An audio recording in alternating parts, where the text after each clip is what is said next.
Sobat Amistra, kembali lagi dalam video pembelajaran PJOK. Pada pertemuan kali ini kita akan membahas mengenai materi tentang pencegahan serta penanganan cedera olahraga yang biasa kita kenal dengan sebutan PPCO. Sebelumnya kita akan membahas beberapa jenis cedera olahraga yang paling sering biasa terjadi pada tubuh kita. Yang pertama yaitu biasanya kita terjadi cedera ankle atau bahasa biasa kita kenal juga dengan bahasa sprain, atau cedera yang terjadi pada ligamen atas terjadinya robekan atau peregangan sendi. Nah, kemudian cedera yang paling umum terjadi berikutnya adalah cedera pada betis. Nah, ini pun biasa kita temukan pada beberapa jenis olahraga permainan seperti sepak bola, bola basket, bola voli, dan sebagainya. Kemudian selanjutnya yaitu cedera hamstring atau paha bagian belakang. Ini pun tidak luput dari terjadinya cedera yang sering menimpa beberapa atlet pada cedera olahraga. Kemudian selanjutnya kita biasa menemukan di cedera punggung atau juga biasa di pergelangan tangan, sama jenisnya dengan apa yang terjadi pada pergelangan kaki. Nah, sekarang kita bahas dari jenis cedera yang paling ringan atau biasa kita temukan juga. Yang pertama yaitu kram otot. Biasanya itu terjadi akibat penggunaan otot yang berkelanjutan atau juga persiapan atau pemanasan serta peregangan yang kurang dalam melakukan aktivitas permainan tersebut. Kemudian tadi ada strain dan sprain, itu umumnya bisa terjadi juga. Nah, sekarang kita masuk ke pembahasan inti, yaitu kita akan membahas cedera yang terjadi pada pergelangan kaki atau ankle biasa kita sebutnya. Nah, yang pertama kita mengacu kepada metode pengobatan atau penanganannya yaitu metode RICE. Yang pertama kalian istirahatkan, ya, R-nya itu kita bahas dengan rest, yaitu istirahatkan kondisi di mana kaki kalian yang tengah luka tadi, yang tengah cedera tadi, diistirahatkan dulu. Hentikan aktivitas sejenak, lakukan istirahat agar sirkulasi darah bisa kembali efektif, bisa kembali baik, ataupun bisa menahan laju memar atau luka yang terjadi pada pergelangan kaki ini. Kemudian setelah itu bisa kalian lakukan, bisa kalian berikan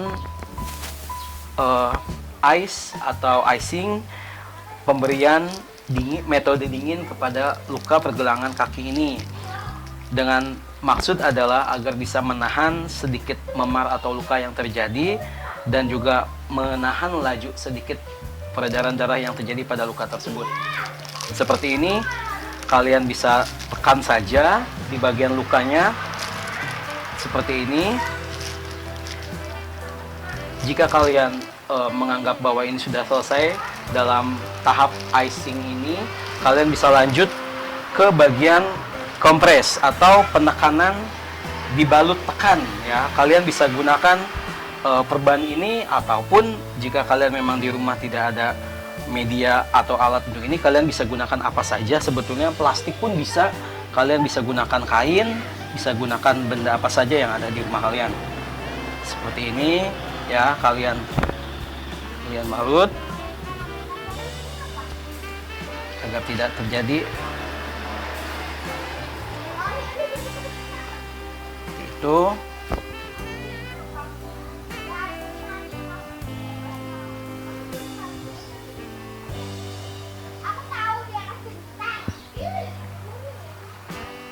Seperti ini, kalian balut, kemudian kalian sedikit menekan. Jadi ketika kalian memasang kompres ini pun kalian sedikit balut tekan, ya. Setelah selesai ini, kalian bisa tinggikan posisi di mana kaki yang mengalami cedera tadi paling tidak sejajar dengan jantung tubuh kalian, ya. Kalian bisa gunakan benda apa saja yang lebih tinggi. Di sini saya bisa menggunakan barbel, ya. Sebetulnya bisa gunakan apa saja. Kalian bisa menggunakan tas ataupun benda yang memang bisa lebih tinggi lagi. Nah, jika kalian merasa ini masih belum tinggi, kalian bisa angkat lagi sebelah sini. Oke, seperti itu, ya. Jadi kalian lakukan ini dengan metode RICE. ini adalah menjadi langkah pertama atau pencegahan yang wajib kalian lakukan dalam cedera olahraga yang terjadi. Oke, selanjutnya kita akan membahas mengenai penanganan cedera kram atau kekakuan atau ketegangan otot.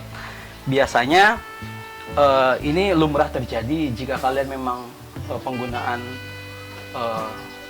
dalam yang tingkat lanjut, keletihan pada tubuh kalian sehingga terjadilah kram ini, ataupun bisa terjadi dengan persiapan yang kurang seperti pemanasan atau peregangan sebelum kalian melakukan aktivitas inti kalian sehingga bisa terjadi kram ini. Yang paling lumrah terjadi, paling biasanya harus kalian lakukan adalah kalian bisa menekan, ya, bisa sedikit diangkatkan seperti ini.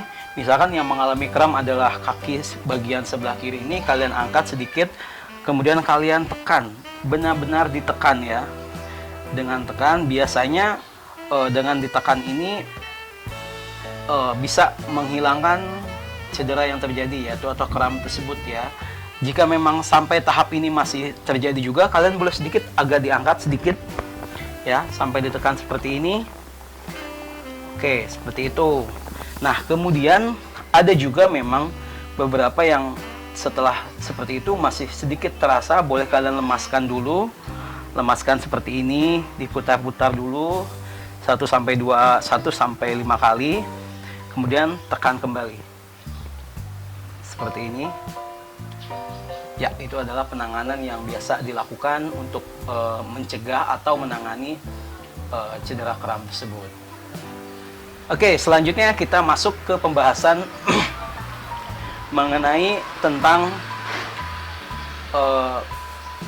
bagian memar atau lebam pada kaki akibat benturan ataupun tubrukan dengan benda, ataupun ketika kalian sedang bermain sepak bola, misalkan kalian tubruk dengan lawan, ini biasa terjadi. Nah, itu sudah pasti biasanya kalian lakukan langsung saja seperti yang tadi, diistirahatkan, langsung berikan kompres. Biasanya kadarnya memang untuk memar ini kalian masih bisa melanjutkan permainan. Misalkan contoh terjadi memar di bagian tulang kering ini akibat benturan dengan lawan ataupun dengan benda akibat salah jatuh misalkan. Nah, biasanya cedera memar ini kalian masih bisa melanjutkan pertandingan, misalkan pada permainan sepak bola. Biasanya biasa dilakukan dengan compressing es, ataupun jika memang keadaannya sedikit lebih dari memar tersebut, bisa dibantu dengan disemprotkan kloretil untuk bisa membantu menjedakan rasa nyeri tersebut sehingga masih bisa melanjutkan pertandingan. Seperti itu. Jadi kalian bisa langsung kompres saja bagian memarnya, misalkan di bagian tulang kering ini langsung diberikan ya, seperti itu. Langsung biasanya bisa sudah kembali beraktivitas. Oke, selanjutnya kita masuk ke bagian yang terakhir, yaitu cedera hamstring. Nah, ini biasanya sering kita jumpai juga, tidak hanya dalam olahraga permainan, bahkan kegiatan sehari-hari pun kadang kita bisa mengalami cedera hamstring ini. Biasanya karena tertariknya atau terjadinya robekan otot pada jaringan pengikatnya, biasanya itu seperti di jaringan otot betis ataupun hamstring atau paha bagian belakang ini. Biasanya lakukan dengan metode yang sama seperti tadi pada pergelangan kaki, lakukan metode rise, istirahatkan, kemudian berikan compressing es, kemudian dibalut tekan, selanjutnya ditinggikan. Seperti itu.